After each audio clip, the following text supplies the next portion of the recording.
out there? How are y'all doing? I have not seen y'all in so long. It's been a whole week. Can you imagine? Like, really? Where did those 7 days go? Like, I totally missed you all. I hope everyone had an awesome week. Awesome sauce week. And if you didn't, and you encountered some highs, some lows, some indifference, some non-indifference, it's okay. Don't worry about it. If you need to cry, let it out. Cry.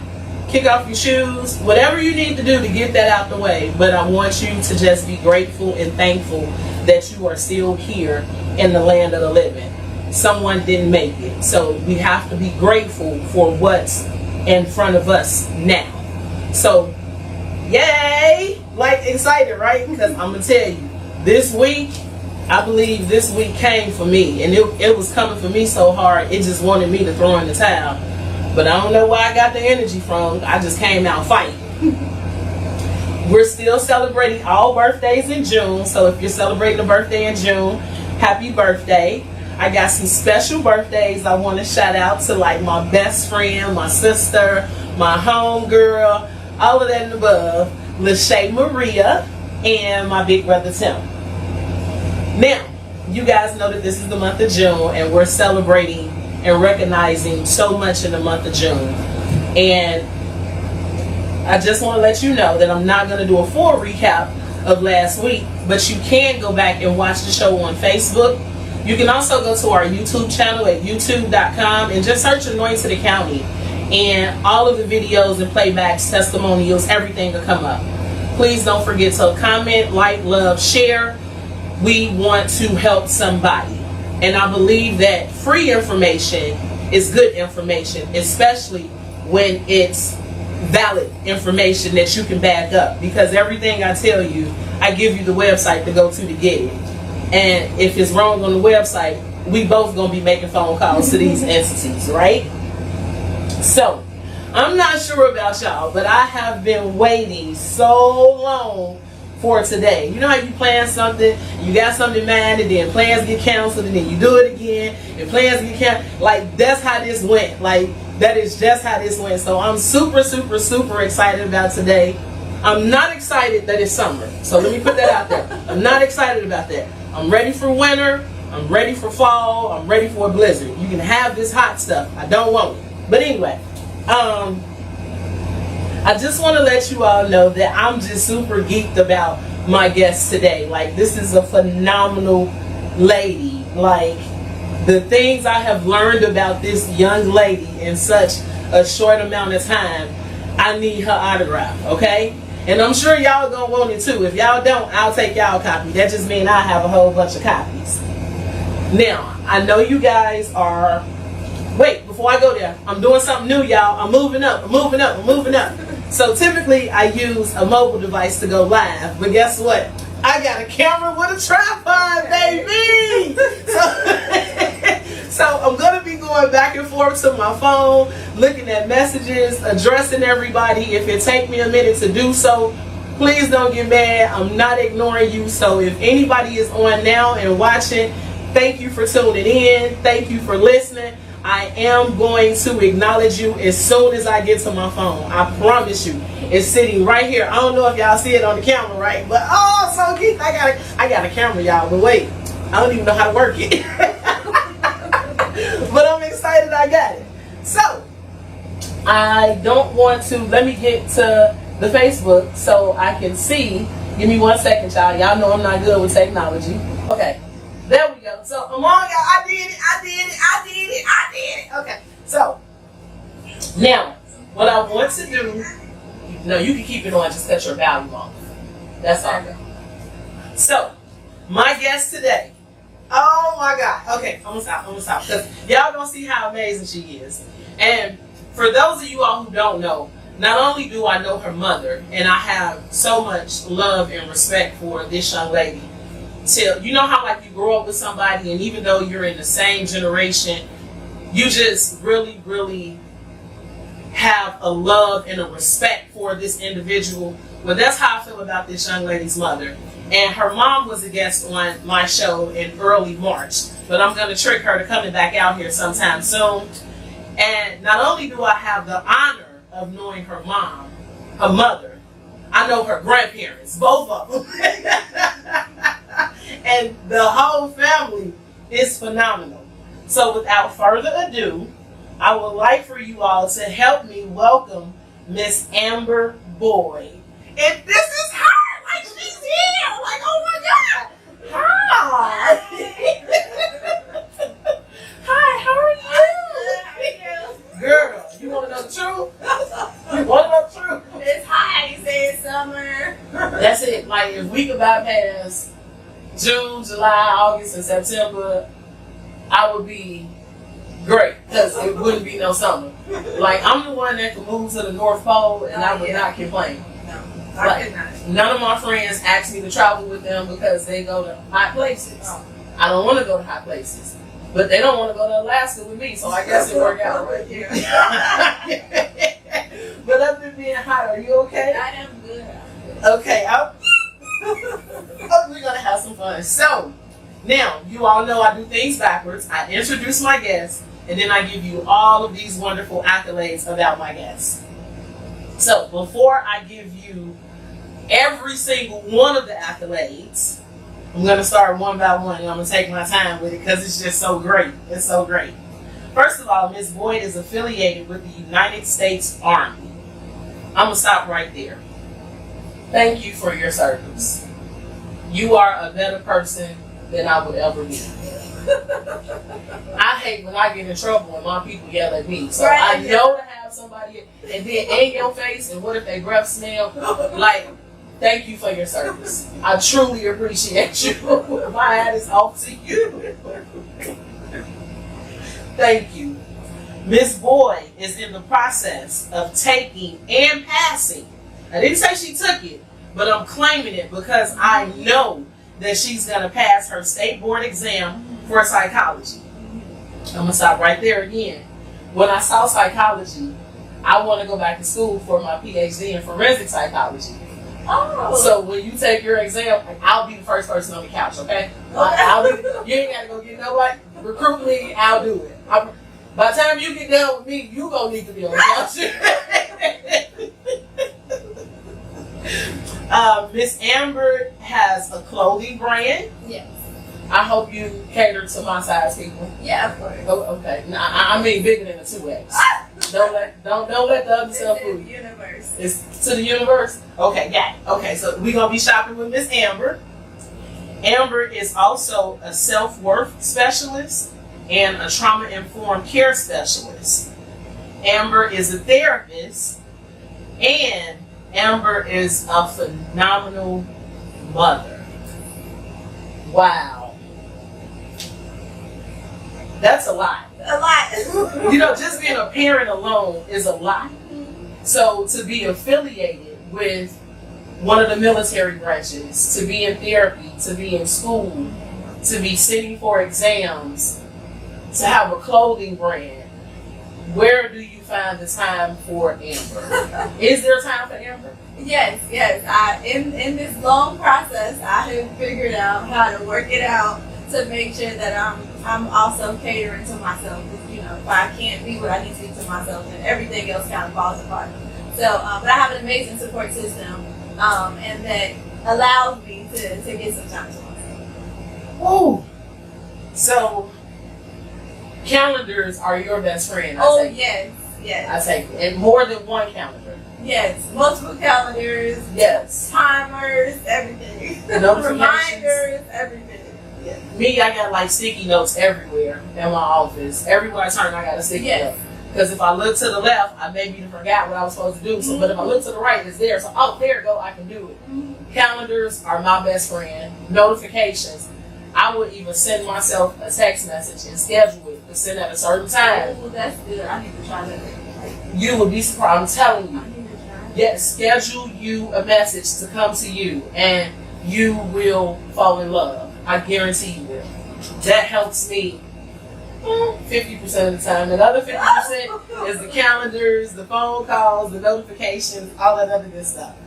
So, as my audience know, you all know I like to do research. And going over Miss Amber's bio, it was some things that she said that intrigued me.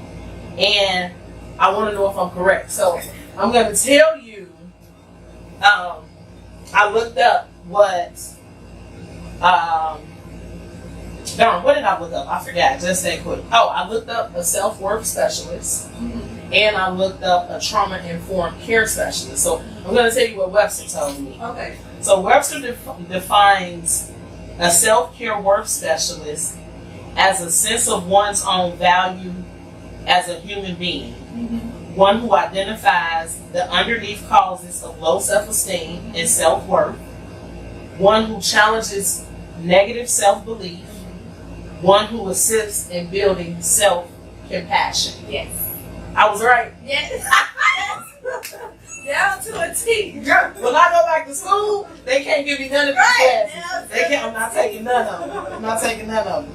Now, Webster defines a trauma-informed care specialist as TIC, and it's a framework that acknowledges the widespread impact of trauma and emphasizes physical, psychological, and emotional safety for both providers and survivors. Yes. Did I do it right? Yes. Okay, now I want you to break that down to us. Let's break that down to the people that don't know. So trauma, I mean, as we know, trauma has different layers, and it shows up in many different forms. Some people hold their trauma in their body, so they get a lot of like body aches, headaches, and things like that. And some people are more emotional, hold a lot of things like emotionally. So oftentimes that's when you see people who are depressed or and things of that nature, or very anxious, or just can't be in spaces with a lot of people. So I think the main thing to think about in trauma is that it shows up in different forms. Sometimes things may seem a little bit abnormal. So I think the main thing is always to like have conversations with people, check in with people, because a lot of times people say they're okay because they assume that you really don't want to know really what I feel. You just are doing like the word of the day, like good morning, you know. So just being compassionate, being empathetic, and being very patient with people. I read somewhere, and I host a show on Fridays, and we were talking about men's health, and there was a quote that I read, and it said, "It's okay not to be okay, but check on somebody, and then check on yourself." And I felt like it took me off guard for a second, and I was like, okay, it's okay not to be okay, so why do you want me to check on somebody still? But as I pondered on it, I was able to understand that person could very well help me unintentionally, and I can be doing the same thing, vice versa. Yes. Was I on the right path? Yes. Girl, I think I'm smart. Girl, I think I'm smart, girl. Exactly. That's exactly what it is. Okay. So now we're gonna get into you deeply. Like the world is gonna know about you. I'm telling y'all, get y'all submissions in for this autograph, because as soon as you pass, I'm gonna be like, I know her. I'm going on her couch. Let's do it. So I want to start by talking about the beginning of your career. How did you know you wanted to work with therapy and empowerment? So the first way I knew that I wanted to do therapy, as a child, I had a therapist. I had a therapist for anger management. So we. No way. Yes. Oh, you doing smile? Right. I had a lot of work. No way. Yes, my mom took me to. We went to see a therapist. She was supposed to kind of help me with my anger and but I feel like the first conversation we had, we didn't even really get an opportunity to talk about me. But the first thing she did was she was like, "I'm going to prescribe you this medication," and I was just like, "Yeah, absolutely not." And my mom agreed. She was like, "Yeah, we're not going to do that." And from that point on, I felt like I don't think people do this the right way. So it was just something that just became very passionate. I was very passionate about after that conversation I had. So that one experience made you say, okay, I'm in school, I'm going to school, but now I know what I want my career to be. Yes. Wow. That is exciting. Yes. Wow, I can't picture you being angry. I just can't. Like, I don't even think you get mad now. I just can't. Whoa, okay. Now, what about empowerment? How did that play a part in your decision? For that was more just me on my own journey. Just being a mom young, getting married young, like just I feel like I always tell people like I feel like I've lived the life of someone way older than me in the years that I've been on this earth, just because I've had so many experiences that I've had to grow through, that I've had to live through, that I've also learned a lot from. So the empowerment thing came in when I got so consumed in being a wife and being a mom that I really didn't know who I was. I didn't know who I was. I didn't know what I liked. I didn't know what I didn't like. And so at that point, I had to take off my look in the mirror and kind of figure and decide like, hey, I want to get to know me, and I want to start living life not just for other people and how I can cater and nurture to the needs of other people, but how I can also just give a life to myself. And so from that point, I did the work. That is amazing. You know, I was actually speaking with someone on my show yesterday, and we were talking about destiny swapping. And that's kind of sort of what you just explained. You got consumed with being a wife, a mother, catering to everybody else's needs and wants and desires, and putting yours kind of sort of on the back burner and dealing with it at a later date. Yes. Interesting. So, I got a trick question for you. And I wanted to know what this meant some years ago when I was finding out who I was and what I wanted to do. But as a therapist, if you licensed, I want to know, what is the difference between, how does self-worth and self-esteem complement each other? So you can't have one without the other. So if you don't know who you are, you can't really understand self-esteem, right? So I feel like your self-esteem and your self-worth go hand in hand. Because I can't think highly of myself if I don't believe in myself. I can't be confident that I can excel and do things in life if at the core of myself I feel like I'm worthless. So I think before building your self-esteem, you have to build your self-worth, because it's really your self-worth that anchors your self-esteem. Wow. So now I see. So in order for me to have confidence, so I'm confident that I can go out there and build a boat. Mm-hmm. Do I need self-esteem to go with that, or can I just be confident? Is that being enough? No, you also need that self-esteem. But before you get to that self-esteem, you need that self-worth. So it's like, at the core, do you believe that you can do it? Do you, because it comes to a point where it's like, what happens when everybody else around you tells you that you can't do something? Or they tell you what their experience has been when they try to do something to try to deter you from doing it? Do you just say, okay, well, since everybody else couldn't do it, I can't do it either? Or do you say, regardless of what everybody else does, I'm a different person, I come with a different skill set, I come with a different perspective, and I think that I can still do it. So what is the skill set when you think you can do it, but you don't want to do it because there's somebody out there that do it? What is that called? You know what so like, that's your self-esteem. So, okay, so that would be self-esteem. So I'll use taxes. I'm an accountant and I can do taxes. But I don't want to do my own taxes. I'm going to pay somebody else to do it. Mm-hmm. Does that mean I don't have that confidence and that self-worth and that self-esteem? No. That just means, I feel like oftentimes people put like a bad connotation on like outsourcing. You know, just because I can clean doesn't mean I always want to clean. You know? So it's like, I just knowing that, you know, if it came to it, if I didn't have the means to be able to outsource it, of course, I wouldn't be missing out on anything. I would still be able to get the job done. But also, just understanding that it's okay to free yourself time, right? I feel like we can get more money, but we can never get more time. So at any point in time that I can save some time and spend some money, by all means, do it. Okay, great.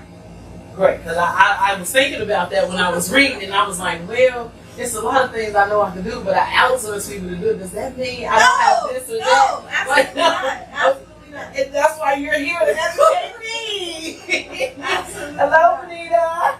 So, now, touched on this, but I just want you to go a little bit more in detail with it. What does self-worth mean to you personally outside of school and work?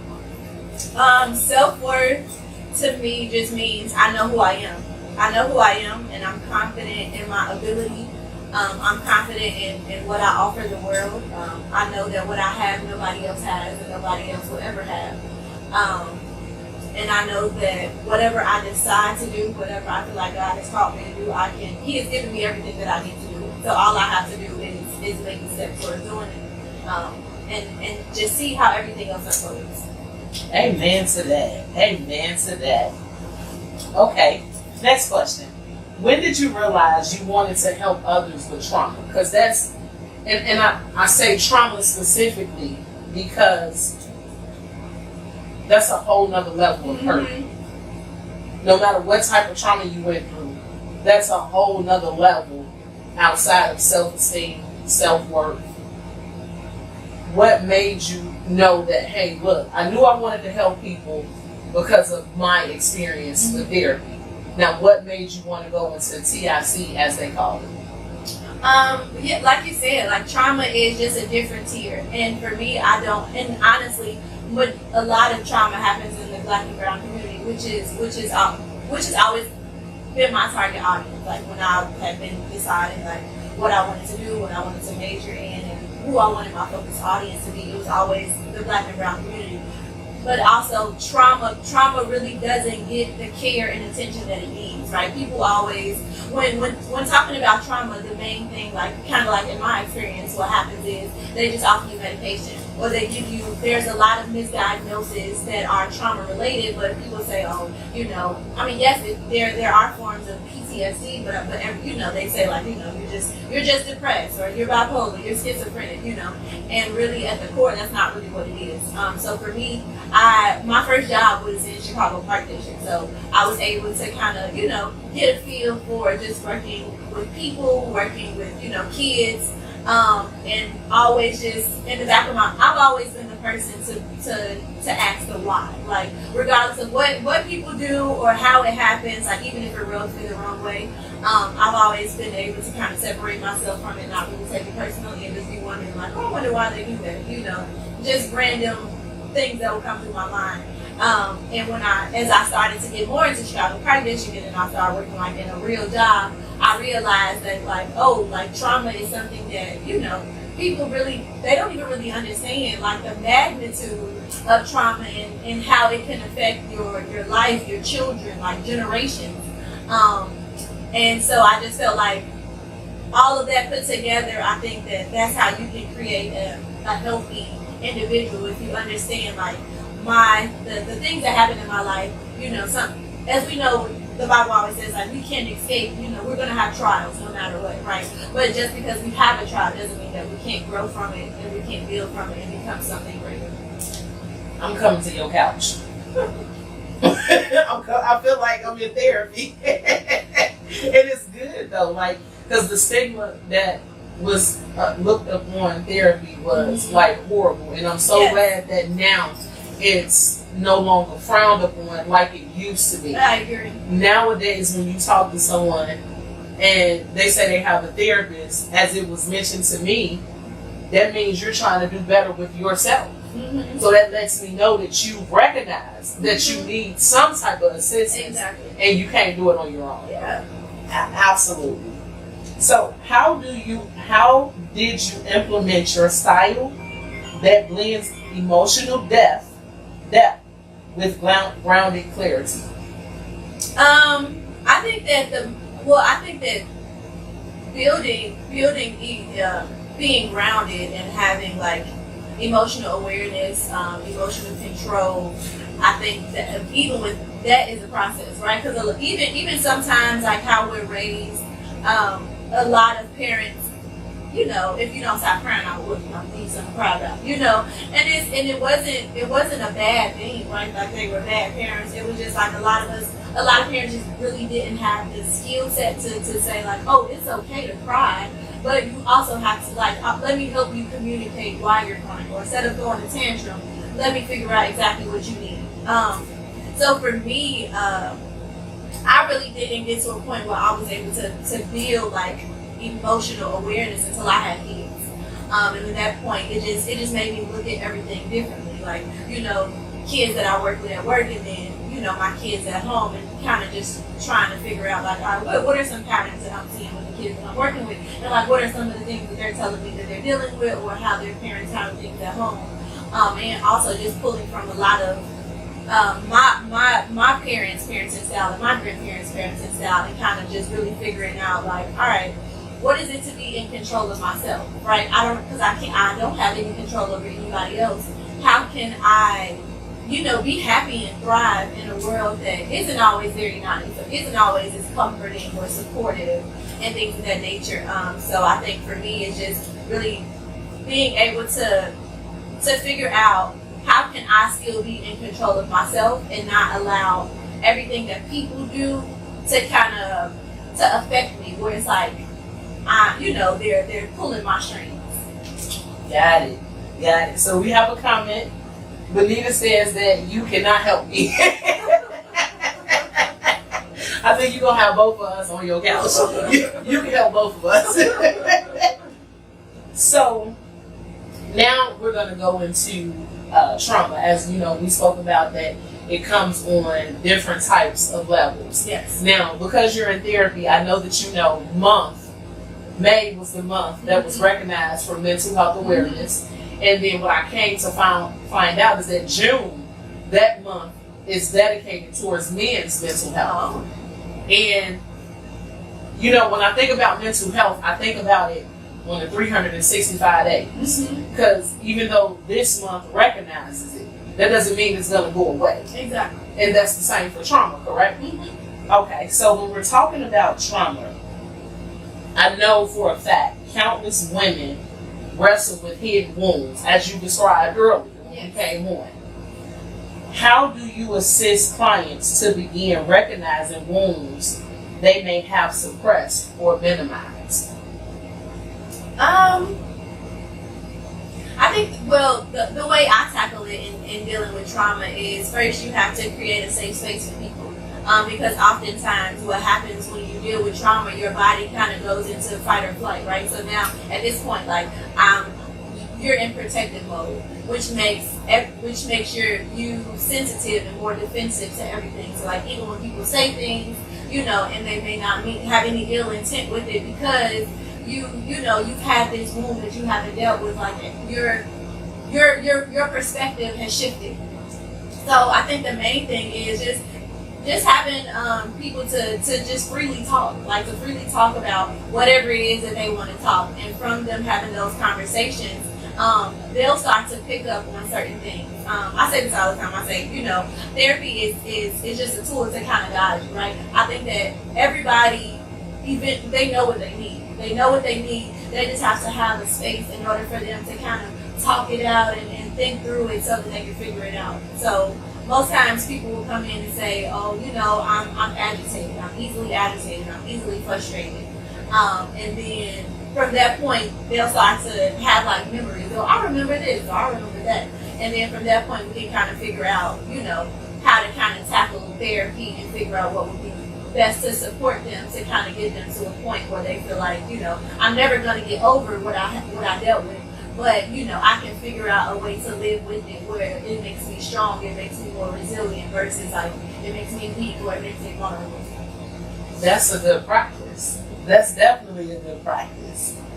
So I was doing some research, and I wanted to know if I knew the difference between the both, and I did, but I wanted to know if it was a difference between the both when you're dealing with therapy.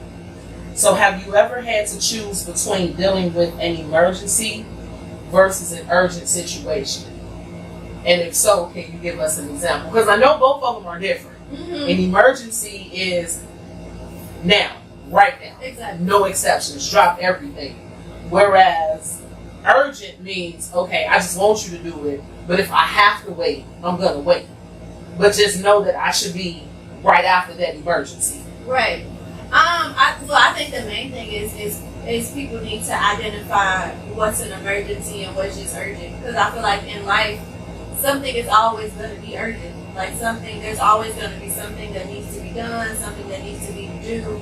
And I think for a lot of people, you just have to kind of figure out, like, is it emergency, right? Because emergency is like, oh,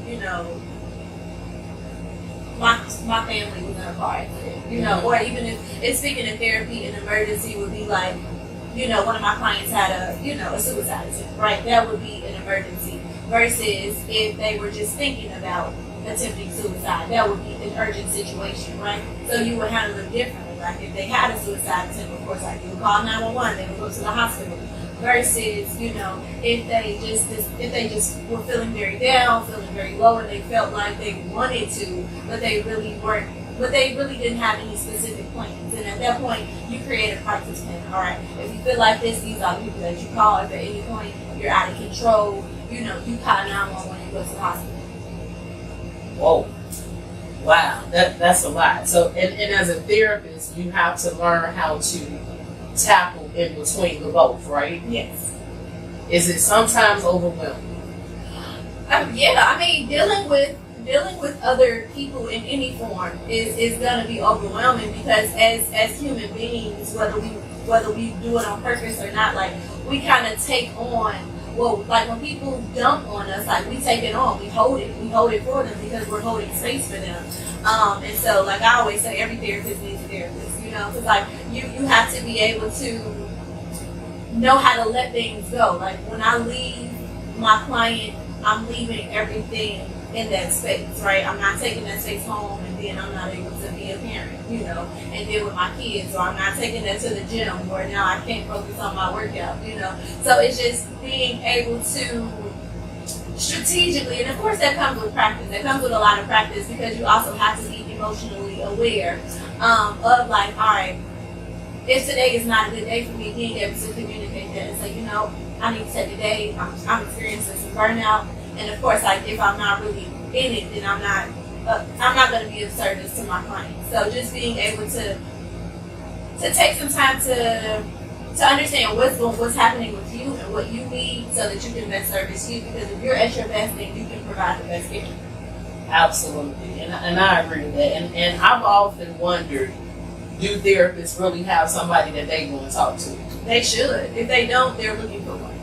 Okay, because I can just imagine you have so many people come to you, and every character and personality is so different. Yes. And you have to tackle that. Like, who do you talk to? I always wondered that a therapist have someone that they talk to versus their spouse if they had one. Mm-hmm. Like, who are you laying on the couch talking to? Right. You got to.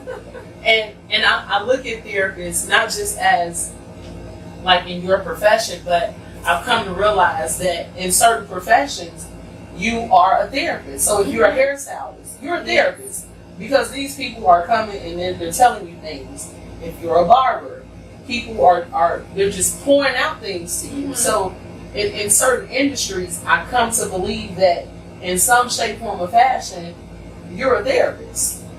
Yes. I feel like those are very therapeutic spaces, and people feel comfortable in those spaces. So people, are more keen to saying things out in the open than they wouldn't say anywhere else. So yeah, I feel like, I think those people in those spaces, they, of course, like, they're supposed to have good customer service, but also just be very empathetic and understanding. But also have boundaries, right? Like, just because I've created a therapeutic space for you doesn't mean that I'm your therapist and you can just dump on me and give me everything and then hope that I can fix you, right? Because I think oftentimes the misconception about therapy is, I come here to you and you fix me. No, I'm not here to fix you. You aren't broken. But I am here to, to help you, to support you, and to give you some skills that you can use to create whatever life you decide that you want. You're the second therapist that has sat here and said that. I spoke to another therapist and she said, people come in, and Kenitra, she said, people come in and they say, hey, give me a pill, or I'm going to talk to you, you fix me. And she said, no, that's not how therapy goes. No. You're the actual driver. I'm just here to help you. I'm in the passenger side. Exactly. So you're saying basically the same thing she said. Very much so. Interesting. And I'm one of those people. I'm like, okay, if I go see this person, they can help me. Yeah. They're gonna fix me. No. Like 1, 2, 3, they're gonna fix me. And you say no. It don't go. It's not that simple. Okay.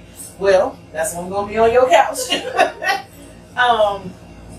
What are some common patterns you see in women battling self-worth after facing trauma through a tough life transition?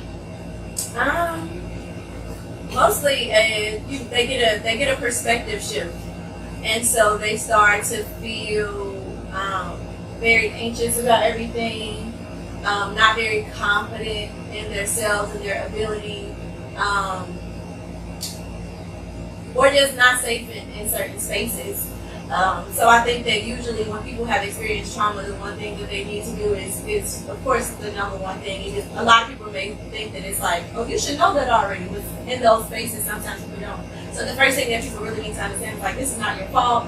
There's nothing that you did wrong, right? It was nothing that you could have done better to make this person not do whatever they did to cause you any trauma or any pain, right? Like, this is on them, right? This is on them. What they did is on them, but the healing from this is on you. So it's like there's a piece where they have to take some accountability in what happens in their life moving forward. Like, do you want to stay stagnant? Do you want to stay in this space, right? Or, do you want to be able to grow through this and keep pushing forward and then essentially be able to help somebody else along the way?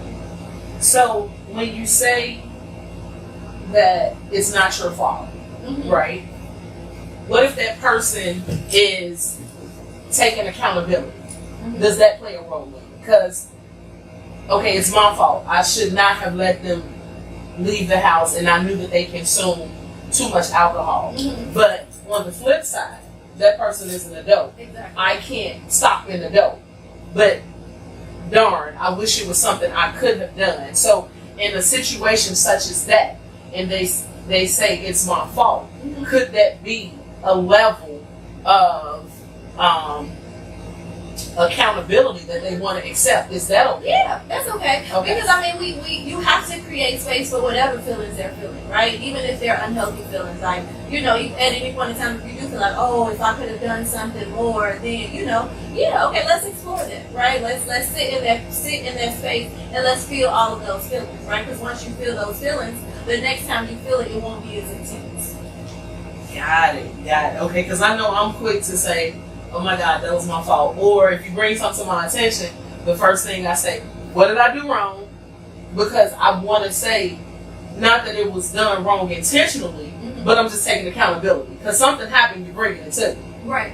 So, and I just wanted to know, that was I on the right spectrum? Yeah, with it's that? Okay, yeah.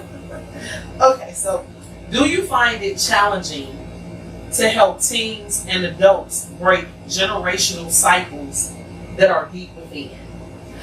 Yes, breaking generational cycles within itself is no small feat, right? Like it takes a lot, because first of all, the first thing you have to do is recognize what it is, like what is specific to your family, like whether it be financial, whether it be teen pregnancy, like because that's what it was for my family, teen pregnancy.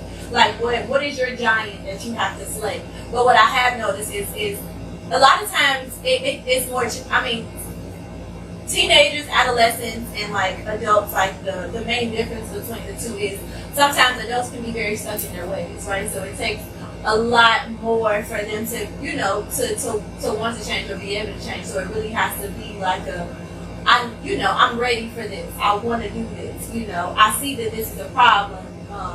For that to happen in some cases, and sometimes adolescents that can be the same thing too, right? I think that the main thing with therapy is what people don't understand is people have to be willing to be a part of the process, right? Or else if therapy is not going to work. If you aren't committed to the process, and at the very least that's just showing up, right? That's the main thing, showing up. But yeah, I can't do anything for you if you can't be a part of it. Because I can't make you do anything. This is your life, however you decide you want to live it, whatever you think. All I can do is give you tips, give you ideas, give you skills, and everything else is pretty much up to you. So I want to come to you, and I want to be fixed. I want to be prepared. I've done everything that I could possibly imagine. Mm-hmm. So right now you're new to me. You're a stranger. Mm-hmm. So I come to you day one. I don't want to talk. Is that okay? Yes, that's fine. That's okay. I mean, that's honestly how some of it starts, right? Like you don't know me, I don't know you. You trying to get a feel. And then sometimes people have had therapists in the past who just were no good to them, who said things to them that really left a wedge. Or a bad taste in their mouth about therapy. So it's like you have to, the main thing about therapy is like building a therapeutic alliance, right? So like just understanding that I'm a safe space for you, right? You can come and, for the first 3 sessions and not say nothing. I'm still going to be there. I'm still going to show up because I want you to understand, like, I'm a part of this too, right? If you allow me to be a part of it, I'll be consistent. Because, I mean, that's the thing. Like, a lot of people have experienced a lot of inconsistencies in their lives. So it's really hard for them to trust people, which is why they haven't opened up and a lot of these wounds haven't been able to be healed. Okay, so another question. So suppose I'm speaking with you and I've tried to fix myself again, mm-hmm. but I have so many underlying issues mm-hmm. that session 4, I talk to you about maybe teen pregnancy. Session 5, I talk to you about being bullied. Mm-hmm. Session 6, I talk to you about, we mentioned suicide, mm-hmm. suicide attempts. So now I'm all over the place. Mm-hmm. Do I still talk to you and get that guidance from you? Or do I have to see 3 different people and share this story with 3 different people? No. I mean, so the thing with therapy is, well, like if you need a specific modality, right? Like if we're doing a specific, like say for instance, you need like EMDR or something like that, or a psychotherapy. If that's not my lane, if that's not what I'm certified in, if I'm not able to do that, then you would be referred to somebody else. But for these specific cases, no, like you would be with that one therapist, and what will happen is you and the therapist will figure out what's your primary concern right now. Like we definitely understand that there are a lot of things, so we offer you grace and understanding, like this is a lot, right? We understand that, and it's going to take some time before we can unpack all of these things. But what do you think is like your primary concern? Like what is bothering you the most? And we start from there and then work our way around. Okay. So now, do you put a plan and action together for everything that I've said and I've talked about? So I've talked to you 3 sessions, mm-hmm. and you didn't say a word because you're allowing me mm-hmm. to release all of this. So now that I've gotten this out, do you put a plan into action for me? Yes. Because now, session 7, I don't want to talk because I feel I told you everything. Mm-hmm. Now do you fix it? Or begin to start fixing? Mm-hmm. Is that when it starts? Or is it no time limit? Yeah, it's no time limit on it, but when you meet, your therapist is already thinking about, like, all right, they're absorbing everything that you're saying, and they're at some point in time, at whatever time is the therapist sees fit, like you guys will talk about like a treatment plan, and at that point, that's when you'll talk about, like, all right, this is my primary concern. And then as you continue to have those conversations with the therapist, they're connecting the dots. They're putting some things together. Oh, she said this, and then she feels this, and this happened today, and these things could possibly be connected, right? So they're just trying to figure out, like, what's connected. Because the whole point of it is, like, the therapist is just learning about you, right? Like, you are in therapy, and this is all about you. We're focused on you. We're focused on all of the concerns you have, all of the things that have been affecting you throughout your life. And at that point, you create a treatment plan. But the thing about it is, like, therapists are always flexible, of course, unless you're on a specific treatment plan. I mean, sometimes people get referred, like, by psychiatrists or, police, and there's very specific things that they need to work on. But outside of that, it's a flow, right? It's a flow. Sometimes we may feel like we're making progress. Other times we may feel like we're moving 10 steps behind, right? But that's nothing that is unfamiliar territory. Okay. So it's okay if these feelings come about because you're in the process. Exactly. Because Rome wasn't built in a day, right? Exactly. Okay, and that's kind of the attitude you got to have when you're going into Yes. Yeah. Okay. I'm gonna be on your couch. Does your work have any effects on your mood and your energy levels? Yes, it can be very taxing at times. You know, some weeks I may have 10 crises, right? And then the next week I may have no crisis, right? So I think that just kind of goes back to, you know, just knowing yourself, and also, you know, having those boundaries, and also the great thing is just having a support system around you, right? Like your supervisor, you're always able to like go to your supervisor and say, hey, this is what I'm dealing with.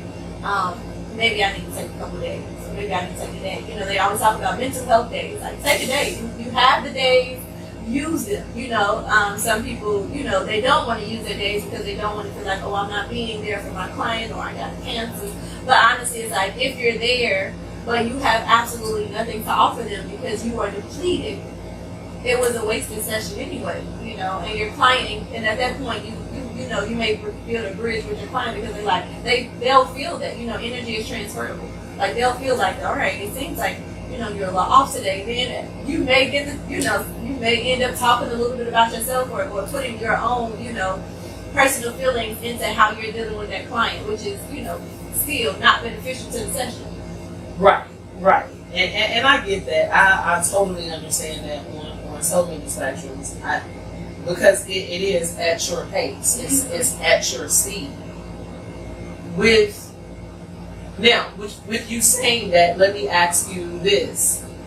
When you have those trying weeks and it's just overwhelming, does that bother you or impact your finances because you're unable to take that mental health day because you just got so much going on, or so much is in front of you right now? Mm-hmm. How do you grab a hold to that and say, okay, well, if I don't work, I don't get paid, or I don't want this person's finances to go to waste because I'm not there, but I want to be there? In an instance like that, how would you handle that? I think that question would be more taxing for like people who are working in like private care. Okay. For me, I work in an organization. Like, we have PTO days, we have work from home days. You know, it's very much, you know, because, and I also think because, you know, they very much understand, like, we do a hard job. It's a very hard job. It's a very challenging job, and everybody can't do the job. So no, it for me, like, it doesn't affect me financially, you know, because I'm not just using PTO days all willy-nilly. It's like, you know, you use it when you need it, right? Like, if you need to take a vacation, take the vacation, you know, because you'll probably come back more refreshed, fresh perspective, you know, and with something new to offer, you know, your client. So you're looking at things through a different lens. Exactly. Because, again, you need to set those boundaries for yourself. You have to set those boundaries, especially in spaces like therapy, because because you're dealing with people, and we are people as humans. Like, we love to interact with people, have conversations, build relationships. It's very easy for you to kind of get caught up and get over, you know, and get consumed in it. So it's like, you have to be very, you know, you have to have those boundaries, and you have to be very firm in setting those boundaries so that you don't burn yourself out, because burnout is a real thing and it is no joke. Don't I know it? Don't I know it? And again, like, I'm not even a therapist, but, you know, I tell my clients, any client that on boards, I tell them, you know, it's 5 people you don't lie to. And I don't know what made me come up with that, but it seems like ever since I said that, like, I get the talks and I just have to sit there and be like, is this how Grace feel? But I tell people, you know, don't lie to yourself. That's the first person. You cannot lie to yourself. Don't lie to your pastor or your priest. Don't lie to your attorney. Don't lie to your accountant. And definitely don't lie to your physician. Because collectively, all 5 of them can help you. And it's like, when you tell people that, it's like, well, let me tell you this, especially when you're dealing with finances, because now we're intimate. Because I'm going into another sacred space. Exactly. I'm getting nosy. But you can't not tell me, because I'm like the defense attorney. I don't want to be blindsided because the prosecutor threw something at me. Come tell me, you got to tell me your deepest secrets. And it's like, yes, I think the 5 people I named should also be looking for a therapist. Because when you're dealing with finances, you come across so much. Mm-hmm. And sometimes you need a day, and I'm a firm believer of taking a week. Mm-hmm. Not a day, a week. I agree. And in the summer, I want to take the whole summer because I don't want to be bothered. But I have a passion for what I do, and I have a passion for helping people. So that's the drive that I get to continue to keep going. I agree. So now, we've talked a lot about dealing with inner wounds and generational cycles and how things start. So I kind of want to piggyback off that, and I want to talk about the narratives we tell ourselves in self-worth. And so we create alter egos. Mm-hmm. We hear little voices, or we live our lives based on who we want to be. Mm-hmm. So when I was younger, I wanted to be Nadia Comaneci. She was a famous runner. Mm-hmm. And I didn't find out till years later my mom wanted to name me after her. Mm-hmm. But she didn't, because I came out almost 12 pounds. Mm-hmm. So for a while, I kept saying, I'm going to be her, I'm going to be her. And then I just kept getting lost. Mm-hmm. So with those alter egos and personalities and narratives that we tell ourselves, is there a way to silence that voice so it's no longer there, so it no longer takes a hold of that person? So no, there's no way to completely silence it, but there's a way to turn it down, to turn the volume down. And I think that just comes with discipline, right? That just comes with discipline. Like, that's just like you consistently having negative thoughts, right? The negative thoughts will silence as I continue to ignore them, or as I counter them, right? Like, if I have a thought that says, I'm not going to be successful, say, I am going to be successful. Look at what I've accomplished so far. Look at all the things that I've done so far. So I think that for those voices, because they're never going to go away, like, they're a part of us that is just trying to protect us, not really trying to hurt us. But of course, too much of anything is never a good thing, right? So I think that the main thing is to just be very disciplined. That's when you really have to lean in on, your identity. Who am I? What do I think of myself? Do I love myself? Do I care about myself? And also, it's really good when you have a great support system of people around you that can remind you, that can pour life into you. Because there are going to be times when things are just hard, right? When everything is just falling apart, and you're questioning everything about yourself, everything about who you thought you were, everything about all the praise that people gave you, But you also just have to get to a point where it's like, understanding that this is temporary, right? This is temporary. It can never be like this always, right? And whatever I can do in the moment, I can do it. Whatever I do not have control over, release it. And it takes discipline to get there. Yes, because I'm not there yet. Yes. How long does this discipline take? It depends. I need to know. We got a few guests that came in. Hello, Shay Marie again. The beautiful Bam has joined in. Hello, Mr. McCall. I hope you guys are having a great Saturday. We're talking to our lovely therapist, Ms. Amber Boyd. Oh my gosh, she is just full of knowledge. If you need a therapist, you can get on her couch. I'm sure, because I'm going, y'all. I don't know when, but I'm going. So, in your biography, and I quote, every woman is worthy, powerful, and enough without needing to prove it. Yes. I'm going to say that again. Every woman is worthy, powerful, and enough without needing to prove it. In your opinion, why do women feel like they need to prove their self-worth? Society. We live in a very judgmental society from social media, which makes people think that you have to look a certain way, you have to dress a certain way, you have to have a certain amount of money. They said all the time, comparison kills. Comparison will rob you of everything that you have that makes you absolutely special and phenomenal and a great asset to the world.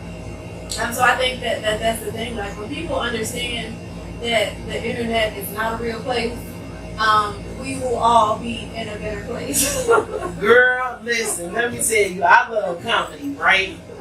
And saying you said there was social media, and I noticed that a lot of people go to social media, and it was Dion Cole. He's another one of my favorite comedians, and he was just sitting back explaining how sometimes people get so overwhelmed and they get upset. And he said you're sitting in this cubicle and you got 20 people calling, going on vacations, booking tours, leaving and doing this, and all you got is this cubicle.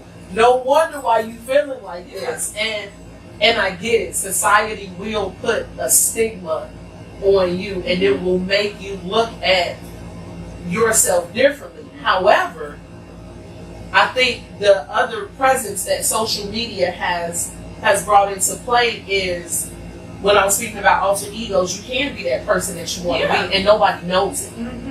And in your opinion, is that alarming?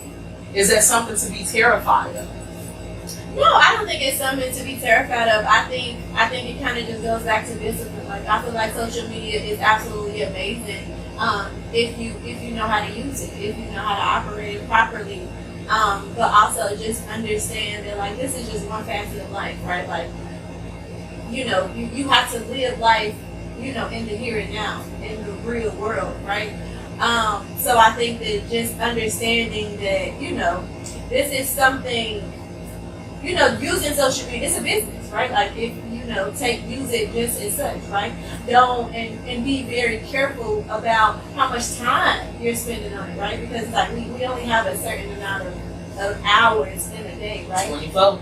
And if you notice that you're spending a lot of time on social media, I mean, at some point in time, yes, you're going to feel some type of way. Because social media is meant to send you messages, right? They can be positive, they can be negative, but you're always going to be getting messages. And if you aren't at a place where you can kind of decipher, like, like, this is taking up too much time, and, you know, this is taking me away from things that I need to be focused on, or this is changing me in a way that I don't want to be changed, and being able to kind of unplug and recenter yourself. Definitely. And you have to do that. And you have to do that.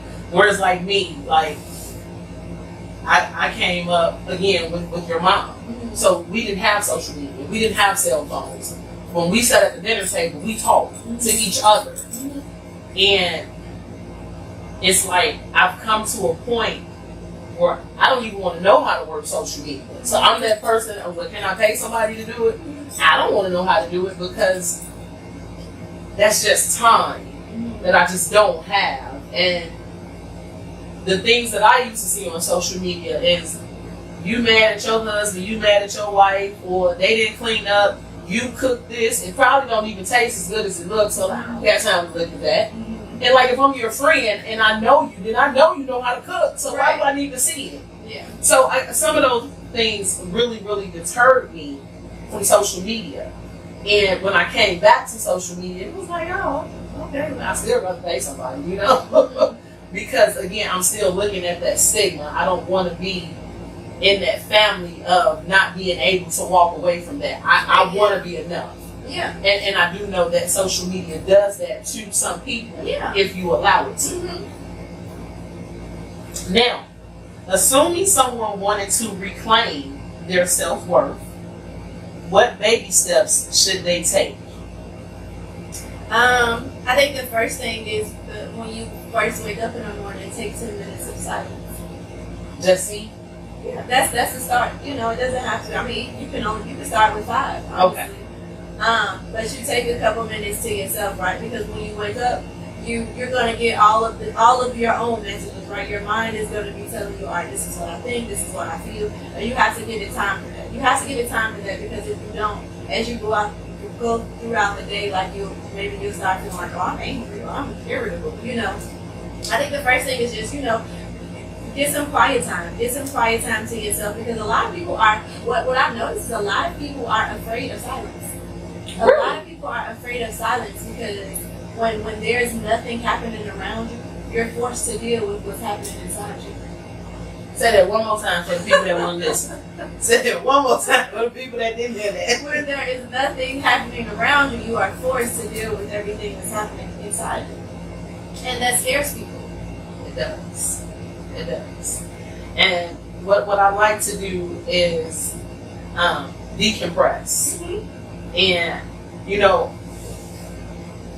we were talking about how some people decompress, and one of my cousins, he says that he takes 2 hours every morning to himself before he starts his day, and that's motivational music, motivational speeches, looking at water, listening to something positive, and just recentering yourself. Hey, Miss K! We got Miss K from Pendleton Quick Tax. And I noticed that I'll do that sometimes in the morning, but it's more beneficial for me at night, because now I don't have to go to bed with the whole day on my mind. I need to readjust myself so I can sleep, because I don't want to wake up and think about that. So is that good doing it that way versus starting off during the day with that? You figure out what works for you, right? Some people are more morning people, and some people are more night people, right? So I think that you just find a routine that works for you. Find something that you love to do. Like for me, it's the gym. Like the gym is my sacred place. Like I take it very seriously. I don't care what's happening. I will, not even my kids can knock out my gym schedule. Like I take it very, very, very serious, you know, because it's like in life, what's happening in life is we are teaching people how to treat us. We are teaching people about us, and those messages that we send out, they're picking up, you know. So you just have to be very intentional and very aware of, like, how am I taking care of me, and what messages am I sending to the people around me? Am I telling them that I don't care for myself, that I'm always going to put everybody else's, you know, crises and emergencies and life goals before my own, or am I telling them that I'm important and what I feel matters, and if I'm not having a good day, then I don't want to be bothered. You know, I got a best friend. I love her to death.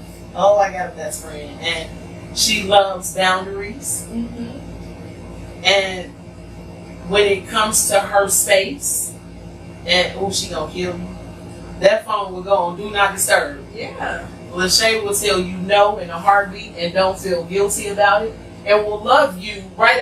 Miss K, the fact that you got a schedule of when you're on do not disturb, that concerns me. You have a whole schedule outlined, but sometimes people need that from what I've seen and witnessed. Like, but you begin to respect people's space at that point. Yeah. Like I'm a morning person.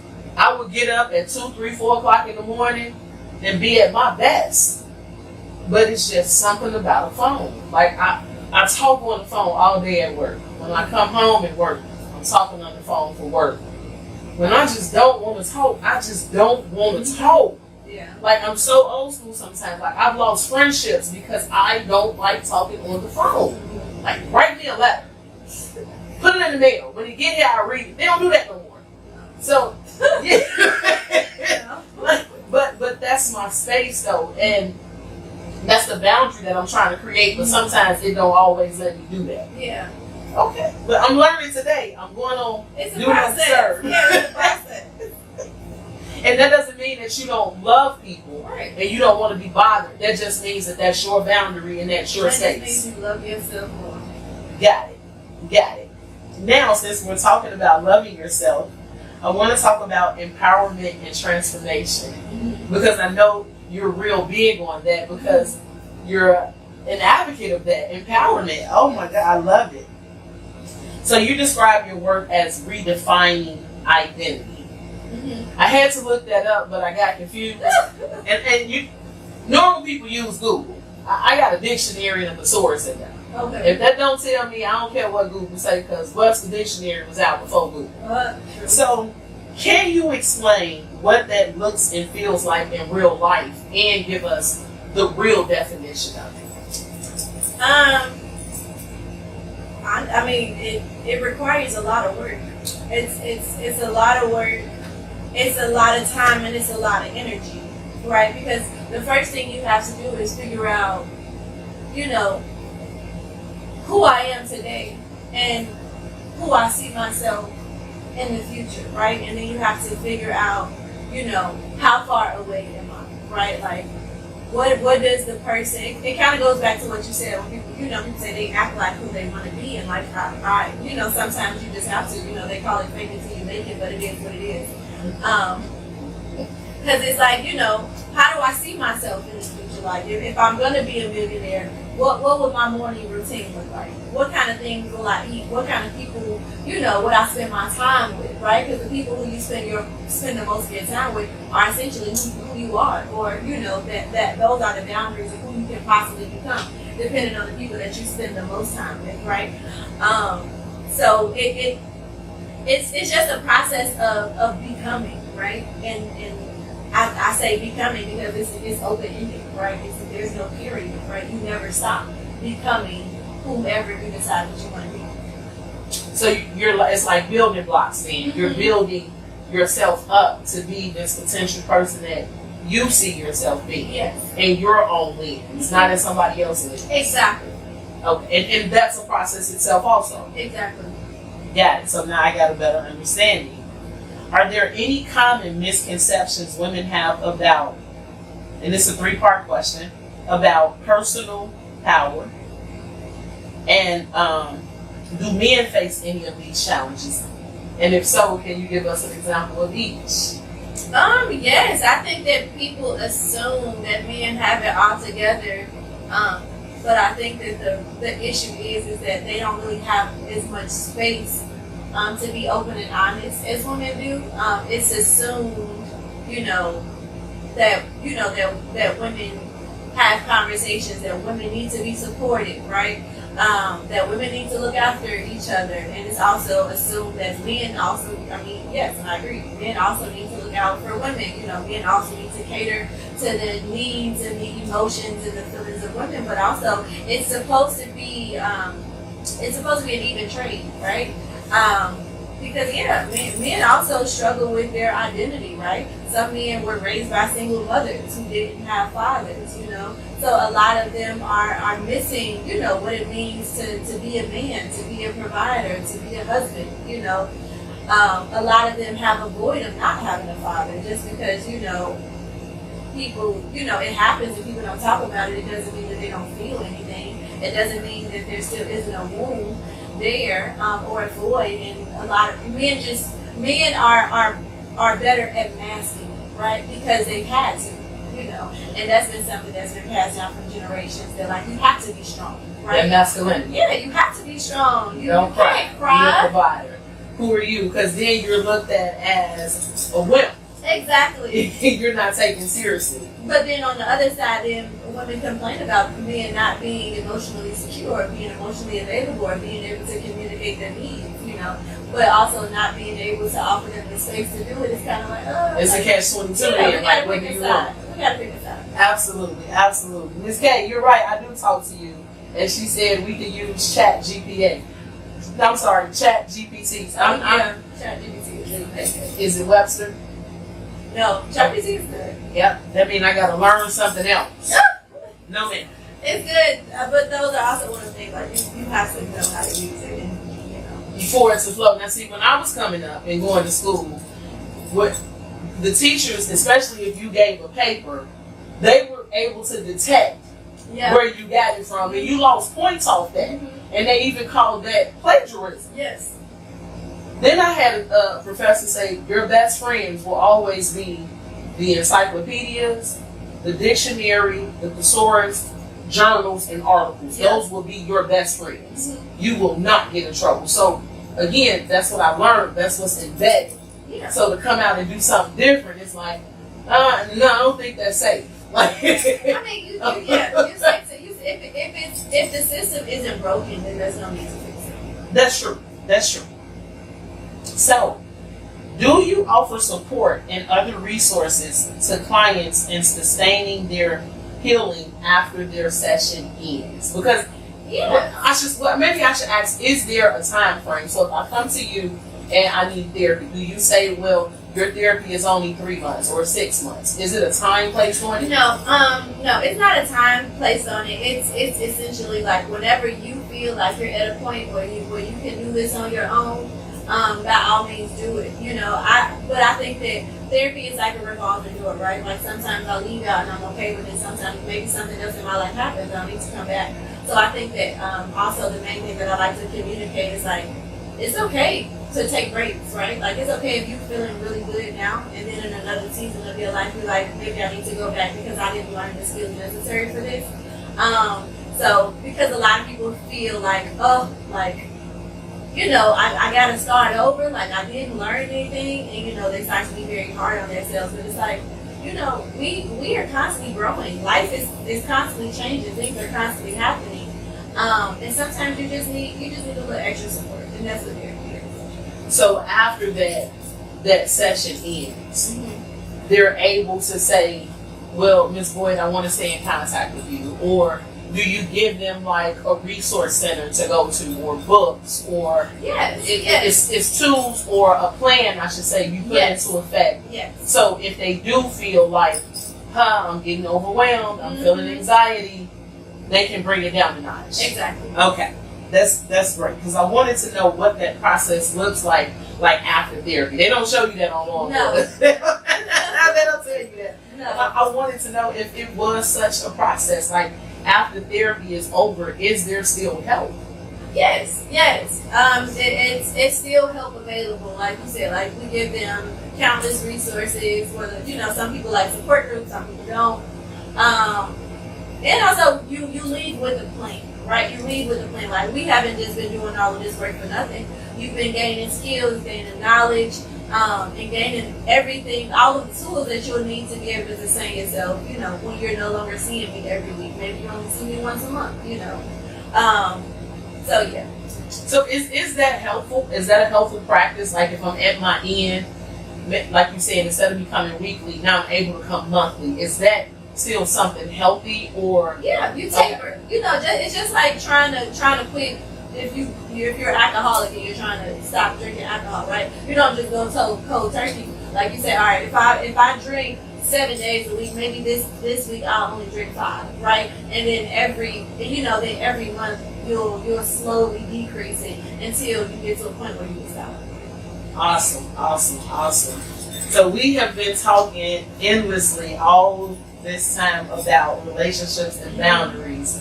And that's the segment part that we're on now. Like, when I was doing this, and as I was going over your bio, it was just so much information that was there that it was like, no, I'm missing something. But it's so intriguing to know how all of this factors in when you're dealing with mental illnesses, when you're dealing with just anything that encompasses the mind, because the mind is a powerful tool. And like June is recognized for Alzheimer's and brain awareness. That's what the month of June is also, along with men's mental health. And so when you think about how powerful the mind and the brain is, you definitely don't want that to fall to the wayside. And so I think this should be talked about more often than it is talked about. And so with our people listening, I'm sure that this is helping somebody, because like I literally feel like I'm in therapy right now, and I don't even know what for. So when we're talking about relationships and boundaries, do you incorporate boundary setting practices for your clients? I know you do it for you personally, but do you do it for your clients? Yes. We go through a whole segment about boundaries because honestly, a lot of people don't have boundaries, or there is a lot of misconception about boundaries. I teach my kids about boundaries. Like boundaries is very important, because boundaries is also how you show yourself love, how you show yourself care, right?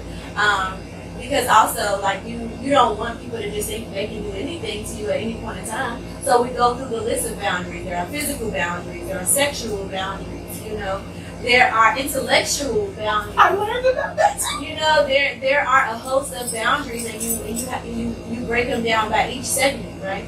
And some of them can seem like they intertwine, and that's absolutely fine. But you have to be very vigilant and very intentional, and like, all right, this is what I like, this is what I don't like, and this is how I would like for the people who I love, how they can support me.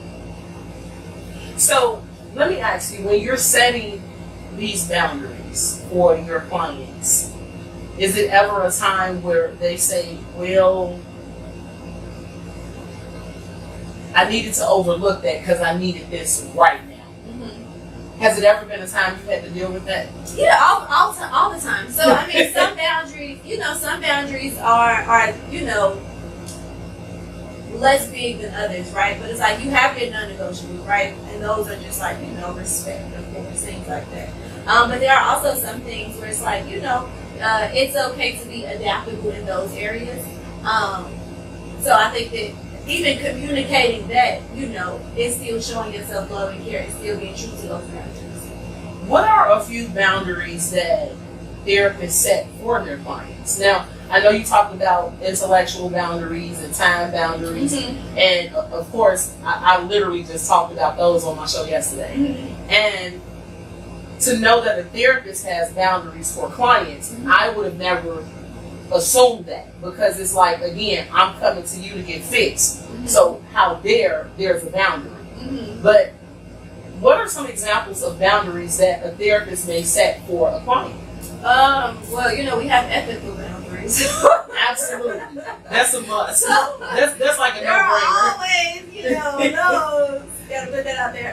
But I think for the main thing that therapists have to deal with are time boundaries. Time boundaries are a big thing, because like you said, you have clients who come in who just have so much to unpack, right? And they just be like, oh, well, I'm not doing that, and they want, and a lot of clients always want to, go over time. And sometimes, it may be necessary to go over time. But sometimes it's like, if you got back-to-back clients, which I normally have, like, we can't go over. Like, we have to be, because we also have to be respectful to the next person, right? They also, are dealing with some things that they need assistance on. So I think the main thing in therapy is, like, time boundary. I think that's probably one of the main things. Time boundaries, and also just relationship boundaries, right? Like, because, we are seeing people in this vulnerable state, and they're feeling very comfortable with us, they're, divulging pieces of themselves that people don't even know. Sometimes they may think, oh, there's an attraction here, like there's something here, right? So just, you also have to be very, like, vigilant and intentional about setting those boundaries too. Like, we are not in a relationship. I am not your friend. I am your therapist. I am a professional, right? I'm a professional here, to assist you, and just making sure that those lines don't get blurred. Now, I talk a lot about this because I watch a lot of forensic stuff and a lot of law stuff, and Law and Order SVU was like one of my ultimate top shows, and I remember a time where the patient was so lovey-dovey over the therapist, and the therapist was just like, no, I'm married. And Transference. yes, and the therapist had to decline even seeing that person. And I was just like, oh wow, this is TV. But now that I'm hearing you say that, like, that happens. Wow, you guys can actually say, no, I don't want to deal with this person for that reason. Yeah, I mean, if it comes to a point, because like, transference is a thing that happens in therapy. Like, that's a part of therapy, and that's fine. And therapists are equipped with the skills to be able to handle that. But of course, if it becomes too much, you talk to your supervisor about it and kind of figure out what would be best. But yeah, if as far as, like, sexually, if your client is making, like, constantly making sexual advances at you, or constantly asking you out on dates, and it's affecting you being able to deliver the treatment properly, then absolutely you can refer that client to another therapist. Excellent. Oh, that's so excellent. So now I take that back. That was right on one. Okay. Yeah. Now, is it challenging to balance work life and personal life boundaries, considering the field of work that you're in? Of course. I think that some therapists can absolutely attest to this, is that people think that just because you're a therapist that I'm also a therapist to my clients. Absolutely not. Like, sometimes I just do not have the capacity. And I make that, I tell my friends that, like, sometimes, yes, I do have the capacity, because we're friends. So, we we talk and, you know, we're just making conversation. That's how you know, maintain a relationship. But also, you know, there may be days where it's like, you know, I just don't have it in me to go through, you know, to go through this whole dilemma of what you have going on in your life today. Text it to me. Or, you know, we can talk about it tomorrow, or maybe we can go out to lunch or something like that. But yeah, you always have to have those boundaries, you know, because people assume that because you do this for a living, you know, it comes like you're always prepared to do it, and it's like, no. So is it difficult when you're with friends and family to be Amber versus being a therapist? Is it challenging sometimes? Yeah, sometimes I have to like turn my therapist brain off and just be, you know, be regular, but also, I mean, it's always there, right? So it's like, you know, it's a part of you. So I think that what just happens is like, especially when you get around people that, you know, that really know you and that love you and care for you, it's not a hard transition. It's not. Okay. No. Do you find yourself looking at your children and being a therapist versus a mom, and vice versa? Well, in certain situations, I definitely lean on my therapy brain as far as like with discipline and like certain conversations I have. I'm always very intentional in that area. So my therapist brain pops up, but not like in just like regular, you know, day-to-day care for my kids. But in specific instances, I intentionally lean on that just because I always like to be very adaptable to my kids. That is so amazing. Oh, you are so phenomenal. Want to say hi to some of our guests that's checking in. Hey, Sugar, shout out. Let me give a shout out real quick if I may. You know, if you guys are looking for any tumblers, any glasses, calendars, t-shirts, like whatever, I really work hand in hand with Sugar. She does awesome work. Reach out to her. You can contact me for her information. Some of you watch the show, some of the gifts I've actually given out has been through her because of the work that she does. Want to say hello to Miss Phillips and Miss Lindsay. How you all doing today? So you know, I've always wanted, I wanted a friend as a therapist, right? But then I'm like, no, because maybe that friend wouldn't know how to turn off work from friendship. And then I thought about it, well, what if I'm just having a day and like I don't even need her to be my friend? Like I need her to give me this free session. Like I'll pay her later, but just like right now. And so like it was so difficult for me to try to get a friend as a therapist because I didn't want to overstep that boundary. Yeah. When I did have a problem. Yeah.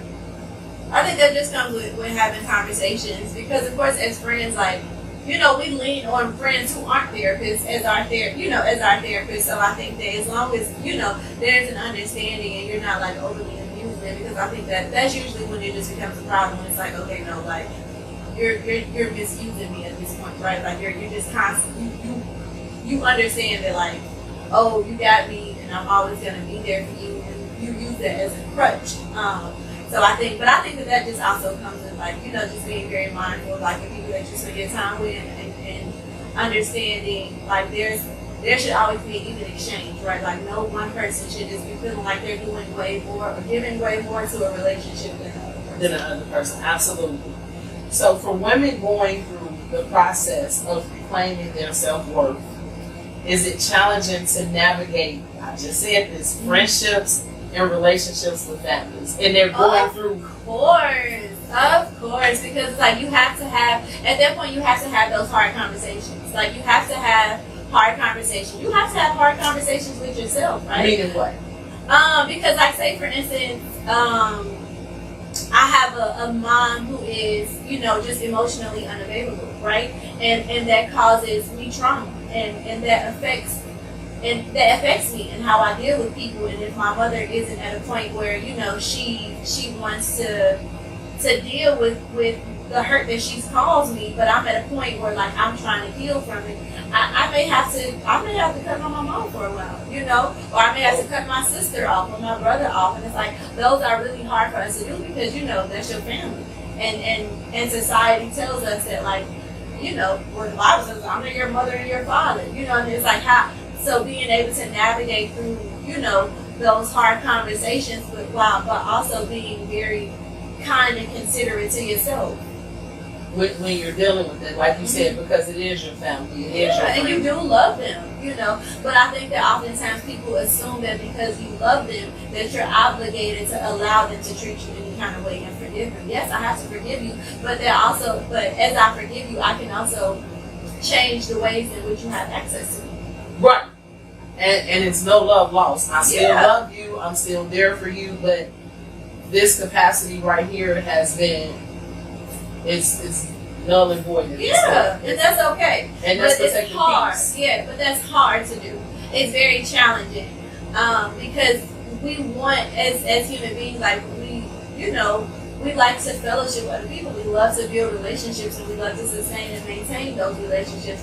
So it is very challenging to have to step away from a relationship, especially one that you've had for a long time. Absolutely. Man, it's like to close that door and wow. Yeah, to close that door and be like, okay, enough is enough. Yeah. Like I've had it to here. I'm burnt out, as we talked about earlier. I'm at my wit's end. Like it's literally nothing else you can pour from me. So now I have to separate myself from that, and it's okay to do that. Yes. Is what you're saying. Absolutely. That's setting the boundary, That's right? setting the boundary. Okay. Now, I know we're still talking about those boundaries, but I want to look at boundaries with professional perspectives and tools. I know earlier you mentioned medication. Mm-hmm. So in your line of work, what is your perspective of medication versus other therapeutical outlets? Well, I understand that in some cases medication is necessary, right? I very much believe that in some cases medication can possibly be necessary. But I do not feel like, I don't feel like that medication is the all be all. I feel like there are a lot of other ways for people to get to where they need to be in a healthy state where they feel like, they can thrive and survive and handle conflict and deal with it properly without medication. Which is why I decided to do psychology versus psychiatry.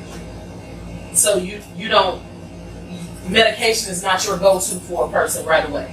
No. Yeah. I love that because, and again, you mentioned this. So many people want to give you a pill. Like now, you go to the doctor and something is wrong. Oh, let me give you a pill for this. Let me give you a pill. Now, I don't want to take all this stuff. Because you got the side effects are usually worse than whatever it is that I'm dealing with. Like I may as well just take what I got and work through it versus giving myself 12 other things that now I have to deal with. Yeah, and then 12 other medications. Exactly. And too much. And to quote Cat Williams, now you standing here looking like a flamingo, and it's not even necessary. Yeah, no. I think that it's, like I said, in some cases, it's very much necessary.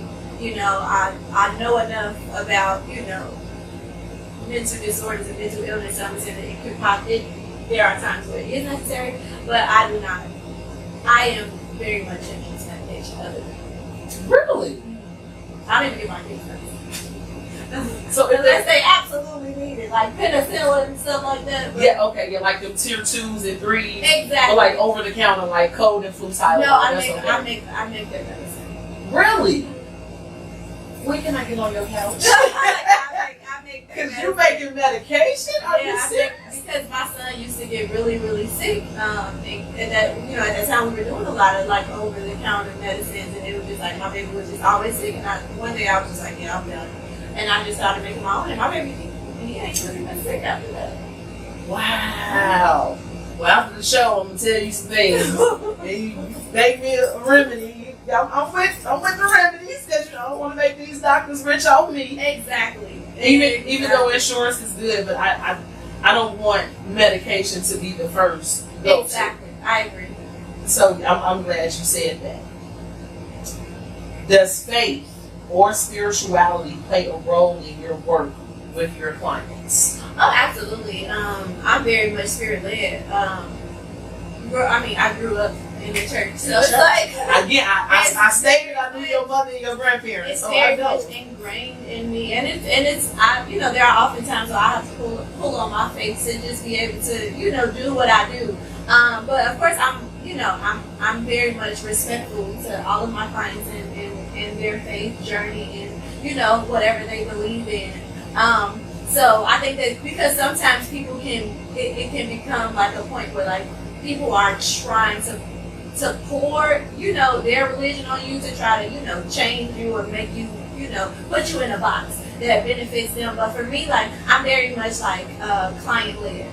Like whatever my client is feeling, whatever they believe in, regardless, I can pull on like the connections, right? Like, if you believe that you're a good person, like, all right, let's make it work through it, right? Or if you believe that treating people right, whatever those things are, that's how I kind of lead, especially because like oftentimes, you have to be very aware of your client, like what's important to them. Like, do they come from a cultural, what is their cultural background, what are their spiritual backgrounds, what do they believe in? Because that's essentially like how they live their lives. And if you honestly want to make a change, like you have to be able to, be adaptable to them, to meet them where they are. That leads me to my next question. So, I know that you have to be respectable. And like you mentioned, you have to be adaptable to the situations and the needs of the client, because essentially you are there to help them, right? Exactly. So what happens if you meet a person and you get a client and they come in and say, look, hey, I just don't believe in spirituality. I don't believe in that higher power. That's okay. Then we just work from a different angle. Really? Okay, now, what happens if you get one that says, well, I do believe, but I don't think that that's working for me because somebody else told me that they believe and I see everything happening for them, but it's not happening for me. Is it something different? Is it a different angle that you would work with in that situation with the client? Yeah, well, in that situation, we would just work on comparison, right? Like, because you said comparison is a danger. Mm-hmm. Okay. And spirituality and faith goes a long way, especially in your line of work. Yes. Do you find yourself walking away to decompress, to take that spiritual mental break for yourself after dealing with the client? Yeah, all the time. But I mean, honestly, before I come in, because I always want to be like as authentic as I can possibly be when I'm dealing with my clients. I always want them to know like this is their time, this is their space. So yeah, before I meet with the client and after I leave with the client, I have to like take a moment so that I can be as present as I could possibly be in a session. Wow, that's amazing. Like this is so amazing. Like, woo, amazing. So now I'm gonna jump over for a second because in one of your accolades I mentioned that you had a brand. Yes. Give me some information about this brand because you said you got my size. But now I know your mom's favorite color. Yes. So it's a no-brainer that you got some purple for me. No, I don't even like purple. Really? I told her that my mom was like, she's like, you gotta make something special because her favorite color is purple. But my colors are earth tones. My colors are all earth tones because of course I believe in mind, body, spirit, and the connection. Just us being able to connect back with the world. God made this beautiful world and people only see 1% of it. So my colors are all like earth tones, like green, browns, grays, things of that nature. I love fashion. Like I love fashion. I know that when you feel good, you want to look it on the outside, right? Like, and when people don't feel good, the first thing that people usually notice is like how they're dressed. So for me, this brand it connected two pieces of me that I'm very committed to people and making sure that people love themselves and they care for themselves and they feel supported and they have the skills that they need in order to be whomever they decide to be and really believe that they deserve to have an amazing life. And then also fashion, right? We always love to look good, we like to dress good, and we like to be comfortable. So it just brought all of those. It brought all of the things that are most important to me into one spot. It brought it together. Yes. Because again, if I'm confident and I got that self-worth, and I got that self-esteem, now I want to show the world this, because this is on the inside. So now I got to go show the Yeah, world. then you exude confidence on the outside, and then before you know it, like all of the pieces are just bringing together, right? Because when you feel confident, the people around you feel confident. They're confident in your experiences and what you have to offer. They're confident in what you have to say, right? So doors of opportunity have to open for you at that point. This is amazing, amazing. Want to say hello to some people just chimed in. Hey, First Lady. Special shout out. Oh my God. I don't know if you watched the show. All my shows have been excellent. But special shout out to Elder Reverend Cool McClinton Porter. Oh my God. When you just learn something from people. And you man, like, do you know anybody that you could just talk to all day, every day and don't get tired of? Mm-hmm. That's that one person I think I can really do that. Now, when it comes to music, I could listen to your mom and your granddad sing every day without a shadow of a doubt. Do you sing? Yes. Okay. I know your uncles. I know, again, that was my generation. I know that can. So, what do you wish more men and women knew about therapy and health? I just wish that they knew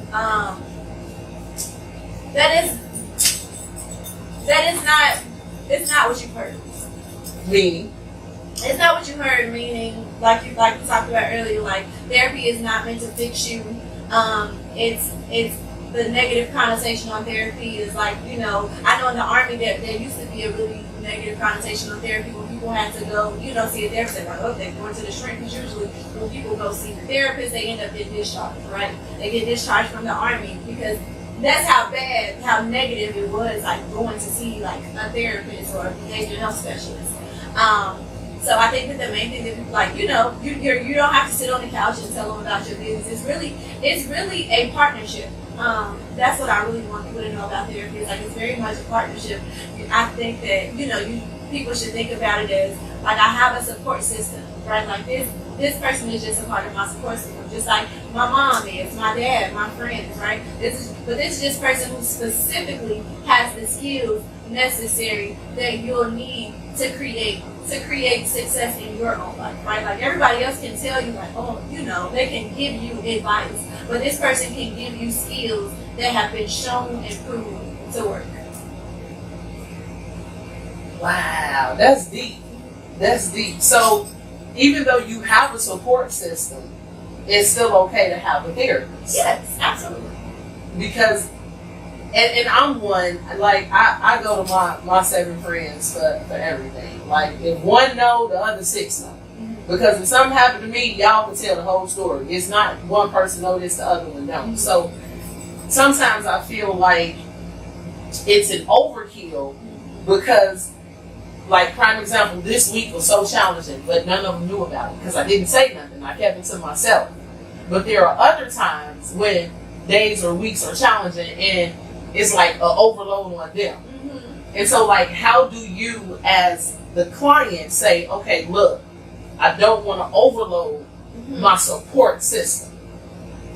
I mean, you also just have to get to a point of, I think it becomes overload because at a point it just becomes empty conversation, right? Like, the only thing that I'm doing is I'm just expressing the exact same problem to multiple people multiple times, but I'm not really getting anything that I need in order to change anything about my situation.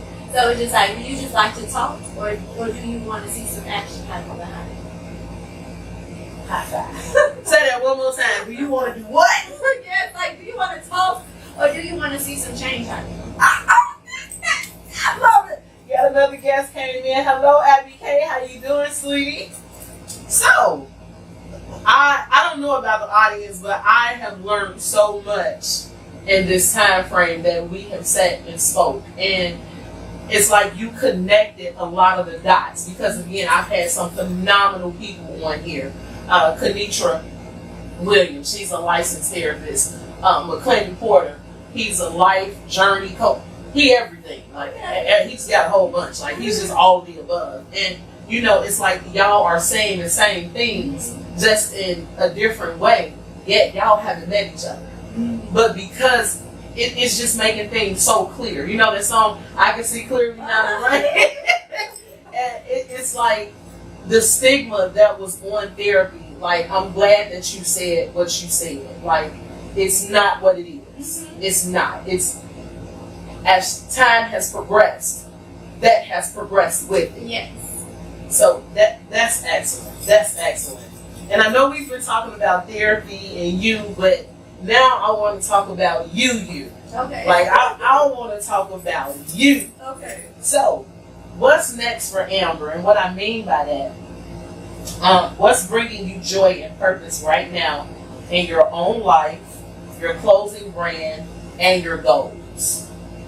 Well, in my personal life, my business, like my daughter and I just did a photo shoot for my business, so now I'm just kind of working to, you know, get everything off the ground and figure that out. So that's very exciting for me, just because I'm one of those people, like I'm very goal driven. Like I'm very goal driven. Like when I decide that I'm going to do something, like it gets done.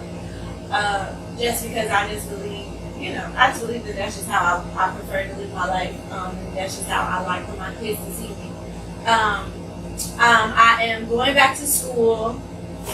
I love school. Girl, who you telling? I can't wait to get back to school. I love school, and I think, but for me, I'm always the person where it's like I want to be the best version and have as much knowledge as I can possibly have when I'm helping clients. That's always my thing. Like I'm never going to do something that I'm not qualified to do. So going back to school is always very important for me. Continue learning is very important for me. The things are always changing, and you always need to adapt to that new information.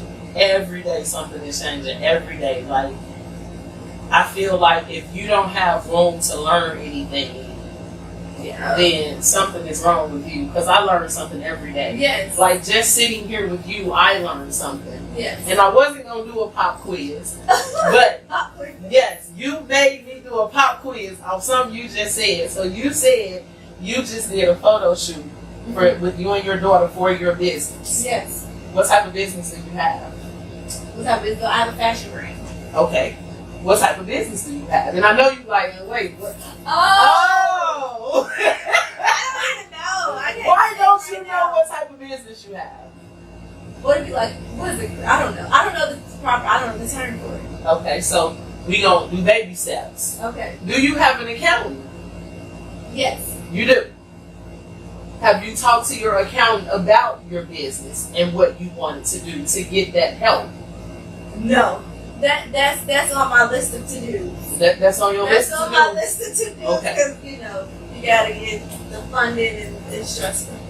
Girl. It's a stressful situation. And you want to know what type of company you have. Exactly. So I can maximize. Yes, and not only that, you want to know what your name is attached to. Exactly. You want to know what it's sitting on. You want to know what it's standing on. You want to know what's behind you. Mm-hmm. Everybody knows that I'm an accountant, but I got an accountant. So it don't just stop with me. Even though I've been in this profession for about 16 years, I still call on not just my accountant, but one of the ladies that was on earlier, Miss K, Pendleton Quick Tax, Angel from Angel Tax Services, because they've been vetted in this way longer than me. So if them gurus don't know, then something is wrong. Right. So get with your accountant, because that's very beneficial for you, because you, again, it's a part of you. Mm-hmm. It's your passion. Mm-hmm. And it lines up with what you're doing. And you want it to be, you want to be able to see it on top of all the mountains. Exactly. Even if you never go to Mount Kilimanjaro, you know it's there. Right. Get with an accountant. Get with one, okay? I encourage you to do so. I will. Okay, that was a pop quiz. Now, I know we still talking about you. If you could leave our listeners a message, what would that message be? That's a good question. I guess it would be know who you are, right? I think the one thing that everybody should do, they should know who they are, and they should know who they have around them.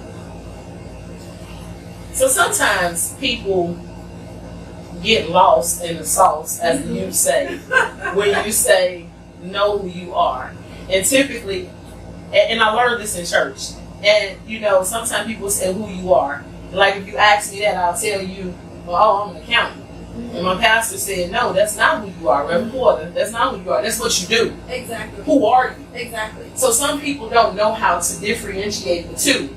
And I was one of those people. So can you tell our audience, how can they differentiate the two? How do you know who you are? And if you don't know who you are, how do you start to know who you are? So I think knowing who you are is really just understanding like how you show up, right? Like to your core. Like for instance, some people say, I know I'm a good person, right? I know I'm a good person. But if you say you know that you're a good person, that means that will show in everything that you do, right? That means that you have integrity. That means that you treat people right. That means that if somebody left $1 million around you, you would leave it there, and when they came back, it would still be there. You know, so it's kind of like, you know, who are you at the core, and who can people depend on you to be, regardless of what's happening in your life. And y'all heard it from her. Know who you are. You have to know who you are. And sometimes getting in that quiet space. Do not be afraid of silence. Do not be afraid of silence. Silence is your best friend. I was watching a movie the other night, and the gentleman said in the movie, I'm going to the desert. Because when I'm at the desert, I can hear God talking. Seriously. Yeah. And that was just like, whoa, like, what do you mean? Like, he don't talk to me no other time, but just think about a desert. Like he said, there's nothing out there. There's nothing out there but you, cactuses, and sand. Yeah. That's it. Yeah. Nothing. So know who you are. Get in tune with yourself. Yes. Fall in love with yourself. Yes. Is it okay to question and chastise yourself? Absolutely, absolutely. But also be graceful with yourself, right? Because we already know that we are our biggest critics, right? Which is why we get that voice in our head telling us you can't do that. You might not want to try it that way, right? Because, you know, we're our biggest critics. But I think the main thing that we should be to ourselves is be very gracious to ourselves, be patient with ourselves, just as we are with other people. It's crazy that we are so much more patient and gracious with other people than we are with ourselves. Now, could the lack of patience with ourselves be because everything that we've endured or encountered? Yeah, it can be a host of things. It can be, you know, comparison. It can be like, oh, we're the same age and we went to the same school, but they're doing this and I'm still trying to figure it out. You know, that's why I think that it's very good for you to be patient with yourself and understand that, like, you know, everything happens in its divine time, right? But you also have to understand, if even where you wanted to be or where you wanted to go or what you wanted in life, if it came to you today, would you have everything you needed to maintain it, to sustain it, and to make it bigger? And if not, then you know that it's not your time yet. Acceptance is a part of it. Oh, acceptance, you have to, yeah. Acceptance, and that's challenging too, because sometimes you may have to accept some things that are uncomfortable. Girl, absolutely. Absolutely. But that also helps you find out who you are. Exactly. You can't run away from yourself. Even when you sit there quiet and you got the alter ego and that little voice, you still are there in the flesh, like it's me. Exactly. And I think once we get a better halt to that, we'll be in a much better space. You know, Pastor Porter said, and I don't know if I got this verbatim, but he said, we are the only creatures that can change the trajectory of who we are. Yeah. And I found that so amazing. Like, you mean to tell me I can do this? Me? And why can't they do it? And it looks easy to the eye, but in all actuality, it isn't that easy. Absolutely not. Nothing in life is easy. It's a job, right? Yes. Okay. Now, I want you to tell all of our listeners how to contact you, whether it's for clothes, because I'm going to contact you for something. And I'll take sage green. I like green. But tell them how to contact you for your fashion brand. Tell them how to contact you for your therapy. Because it was a question on here from someone that says, what is her information? Because don't worry, I'm going to get it. Because I'm getting on that couch too. You ain't going to be the only one. So, please tell all of our listeners how they can get in contact with you, your hours of operation. Just tell them everything. Well, I'll keep it short and sweet. Like, you can contact me on Instagram. My Instagram is just Imani D. Just J-U-S-T. Imani is my middle name. I is in Igloo, M-A-N-I. D is in boy, on Instagram. Is that your only platform, Instagram? No, I have Facebook too, but Facebook is, I'm very selective. Okay. But for someone to contact you, they have to go through Instagram. Yes. Yeah, right now they can do so. It just would be so much simpler and easier. Now I got $1 million question. For the people that don't use social media, is it a way to contact you? Oh, yes, you can email me. My email is amberimani24@gmail.com.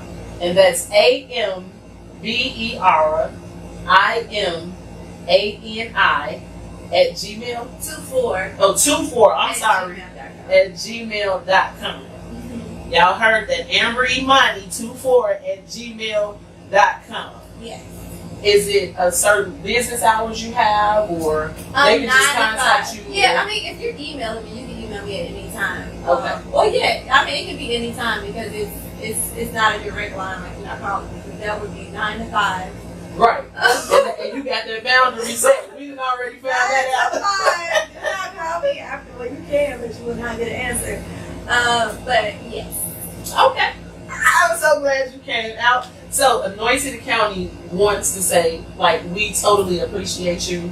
We love you. We thank you for just taking time out of your Saturday and making a commitment to come out here and just educate our listeners. Give them a way out and let them know that it's okay. Yes. It's okay not to be okay. And it's okay to deal with everything, because once they're done with the process of showing up and being involved, they're going to see an outcome and a change in that. And I think that is just so important for our people. So with that being said, we want to give you a token of appreciation because we really truly thank you. Oh, 2 bags.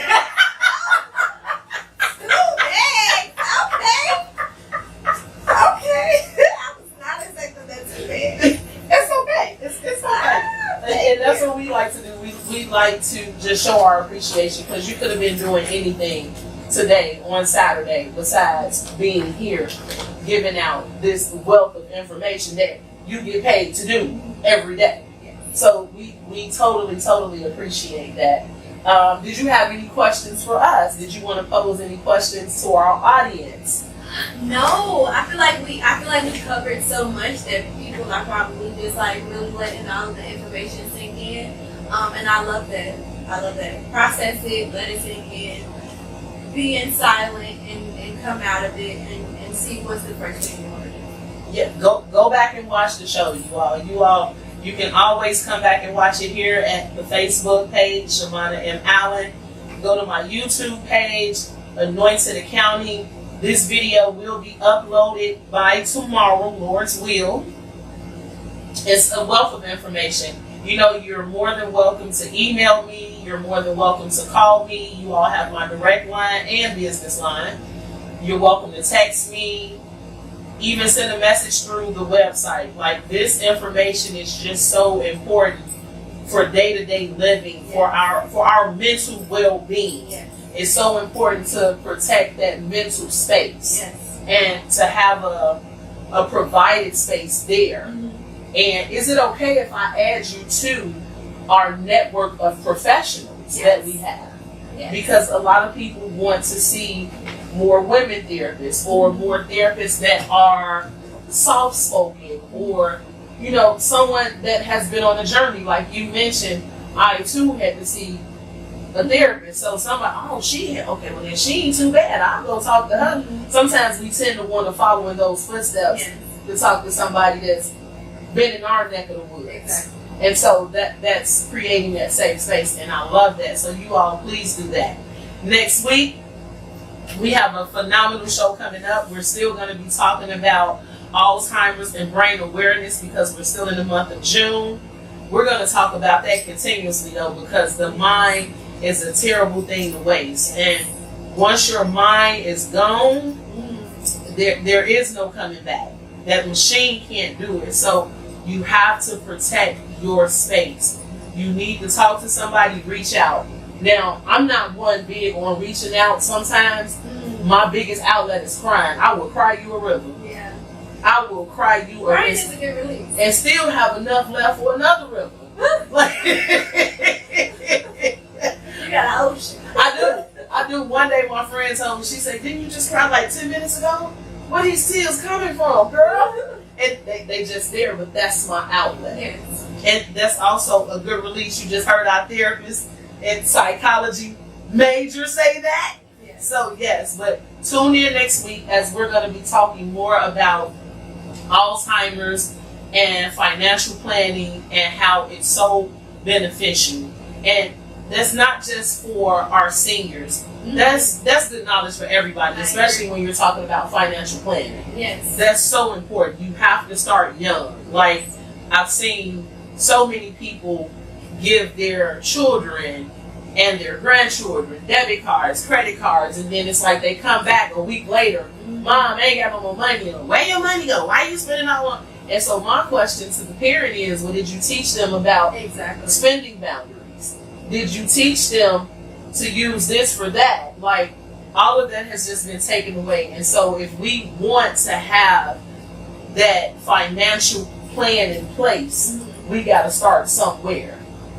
And where else better to start? Not just with us in this space, but it's information, and it's free information. Exactly. And people that I know love free information. We do love free. And also helpful information. So make sure you all tune in next week for that as we talk more and more about Alzheimer's, financial planning, the importance of it, the steps you need to take, the people who you may want to eventually get involved with those steps, because it's so important to have that outline. Again, our information at Anointed Accounting is www.anointedaccounting.com. Our telephone number is area code 312-837-7219. Again, 312-837-7219. And please go to Instagram. Reach out to Miss Imani. What is it on Instagram? Just Imani? Just Imani B. JUSTIMANI B as in boy on Instagram. Yes. The email address AMBERIMANI24 Yes. at gmail.com. Yes. You got the help here, ladies and gentlemen. Please reach out. There's no judgment here. This is a safe place and space. Yes. Judgment-free zone. We love you all. We want you all to have an excellent hot weekend. Try to stay cool. From what I understand, it's going to be in the hundreds all weekend, right? Yes. I'll be under my air conditioner. Now, I'm going to try to get in the freezer. I think I've lost a couple pounds I can fit in there. But have an exciting weekend. Yes. Check on somebody and then check on yourself, because that is so important, right, Miss Amber? I agree. Yes, and again, don't hesitate to reach out. Here at Anointed Accounting, we want you to know that we love you, we appreciate you, and we will see you all again next Saturday, Lord's will. See you later.